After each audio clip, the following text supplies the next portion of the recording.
이혼 혹은 재혼한 가정에서 아버지, 어머니 또는 새아버지, 새어머니가 돌아가시면 남은 재산의 상속권은 어떻게 될까요? 또 이혼하신 부모님의 부동산에는 어떤 세금 문제가 생길까요? 이혼 가정에서 많이 궁금해하실 만한 상속 증여 관련 내용을 속 시원하게 정리해드리도록 하겠습니다. 안녕하세요. 국세청에서 14년 근무한 임수정 세무사입니다. 시청 전에 좋아요, 구독 꼭 눌러주시고 도움되시는 정보 꼭 챙겨가셨으면 좋겠습니다. 절씨는 임수정.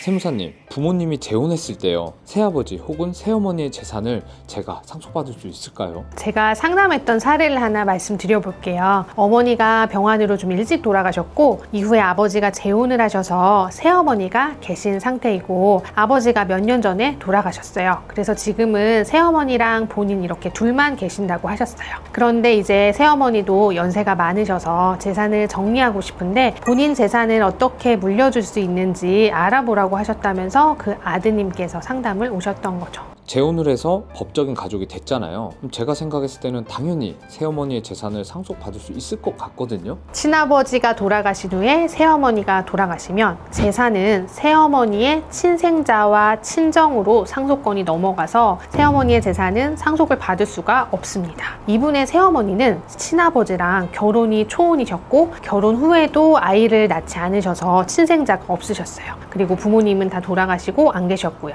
그럼 이 상황에서는 상속권이 누구한테 갈까요? 그럼 법적 상속 순위가 1순위는 직계비속, 2순위는 직계존속, 3순위는 형제자매가 되니까 3순위에 있는 형제자매한테 상속이 되는 걸까요? 네, 맞습니다. 새어머니의 재산은 새어머니의 형제자매가 상속권을 가지게 돼요. 새어머니와 친아버지의 친자식과의 관계를 계모자 관계라고 하거든요.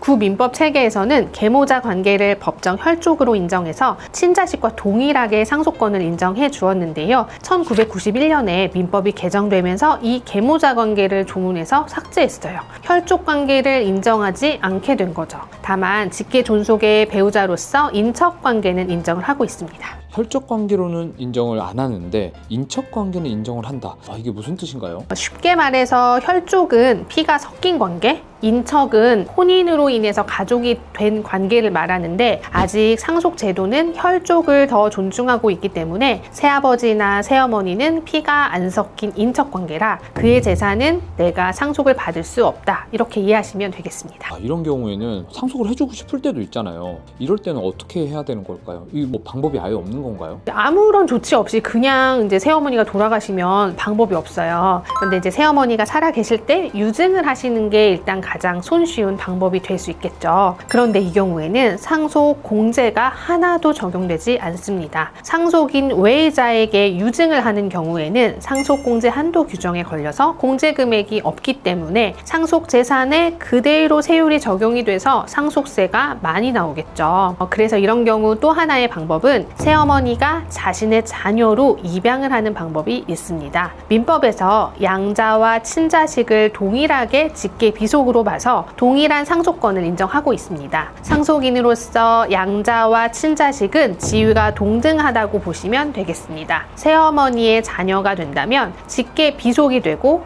그러면 1순위 상속인이 될 수 있겠죠. 그러면 상속인으로 상속을 받게 돼서 상속 공제도 모두 적용을 받을 수 있게 되는 거고요. 상담 오셨던 분께는 이런 방법과 또 새어머니의 재산 현황으로 봤을 때 상속 공제를 받았을 때 또 안 받았을 때 따른 대략적인 그 세액 차이에 대해서 안내를 해드렸어요. 그분은 정말 많은 도움이 됐을 것 같아요. 상속을 받을 수 있는 방법도 찾았고요. 거기다가 상속세를 절세할 수 있는 방법까지 찾으셨으니까 너무너무 만족을 하셨을 것 같습니다. 실제로 되게 만족해 하시면서 가셨어요. 그분은 그 새어머니와의 관계가 굉장히 좀 돈독하셨고 어머니께는 다른 상속인도 없는 상태고 어머니가 이제 적극적으로 이 자녀한테 상속을 하기를 원하신 상황이셔서 의사결정이 어렵지 않은 상황이었거든요.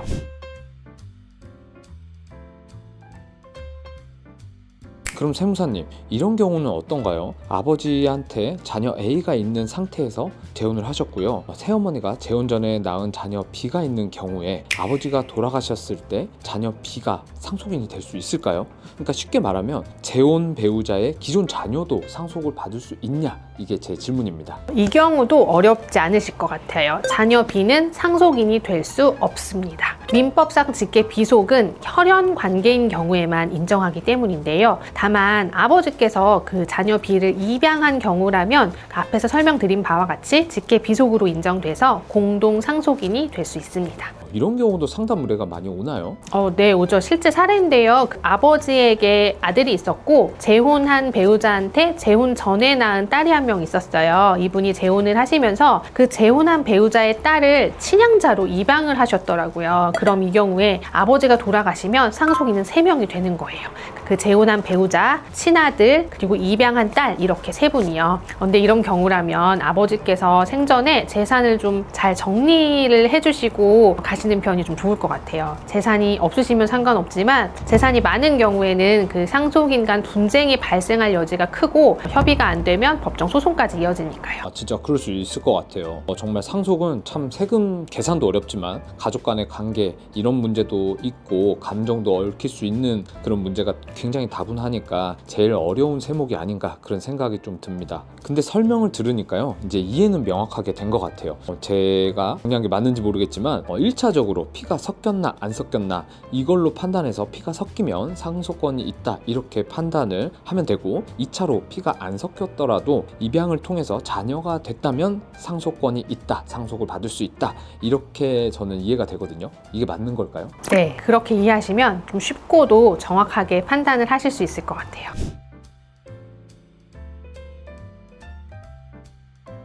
세무사님, 이혼 후에 재산 분할을 잘 하더라도 따라오는 세금 문제들이 굉장히 많을 것 같거든요. 특히 부동산, 정말 많을 것 같은데 어떤가요? 많죠. 일단 원칙적으로 이혼으로 인해 재산을 분할하는 것은 공동의 재산을 나누는 행위로 봐서 증여로 보지는 않아요. 부동산 등기할 때 이제 등기 이전에 따른 취득세만 부담을 하시면 되시고요. 하지만 이혼으로 인한 재산 분할의 경우에도 예외적으로 증여세가 과세될 수 있는 경우가 있는데요. 이혼을 준비하시는 분들은 꼭 주의하셔야겠습니다. 2022년 대법원에서는 가장이혼으로서 이혼이 무효가 아닌 이상 원칙적으로 증여세 과세 대상으로 보고 있진 않지만 민법상 재산 분할의 취지에 반하고 상속세나 증여세를 회피할 수단으로 그 실질이 증여라고 볼 만한 특별한 사정이 있는 경우에는 정당한 그 재산 분할 금액을 초과하는 부분은 증여세 과세 대상이 될 수 있다 이렇게 판단을 했는데요. 이 사건에서는 부부 공동재산의 약 86%를 배우자에게 재산 분할한 사실에 대해서 이혼에 따른 정당한 재산 분할의 범위는 약 50% 정도로 봄이 타당하므로 이 부분을 초과하는 부분은 그 증여세 과세 대상이다 이렇게 결정했습니다.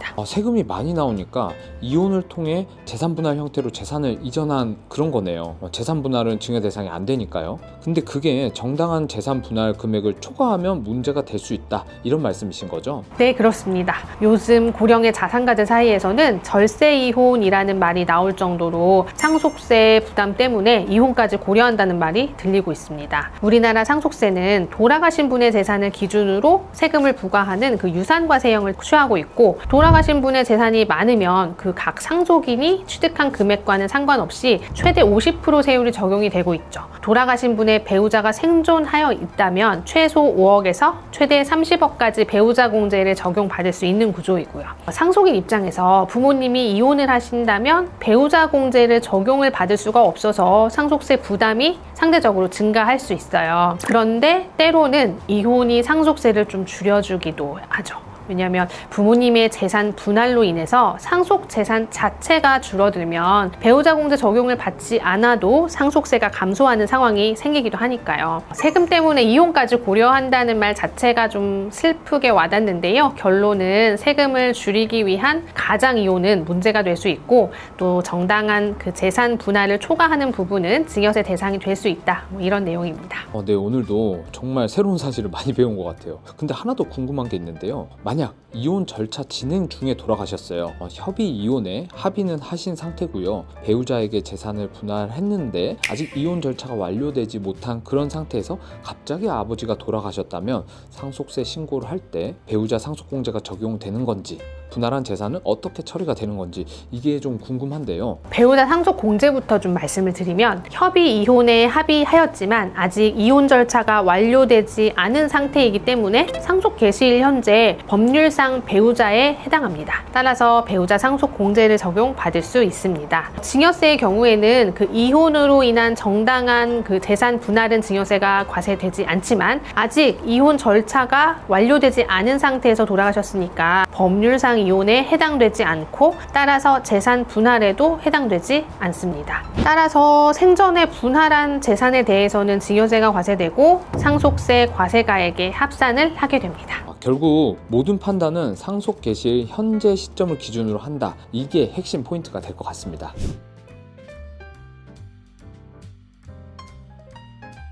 절제는 임수정. 오늘 세무사님과 이혼했을 때 생길 수 있는 정말 현실적인 세무 이야기를 해봤습니다. 특히 상속 문제, 부동산 문제는 정말 중요하잖아요. 그래서 이거 보시는 분들, 우리 구독자분들 정말 유익한 정보가 됐을 것 같은데요. 오늘 내용 요약 한번 부탁드리겠습니다. 첫째, 새아버지, 새어머니의 재산은 유증이 없다면 내가 상속받을 수는 없지만 입양을 하셔서 양자가 되었다면 상속을 받으실 수 있습니다. 이 경우 법정 상속인에 해당하기 때문에 상속 공제도 받으실 수 있으시고요. 둘째, 이혼으로 인한 재산 분할은 증여세 과세 대상이 아니지만 정당한 재산 분할 금액을 초과하는 부분은 증여세 과세 대상이 될 수 있다는 점 기억하세요. 지금까지 임수정 세무사였습니다.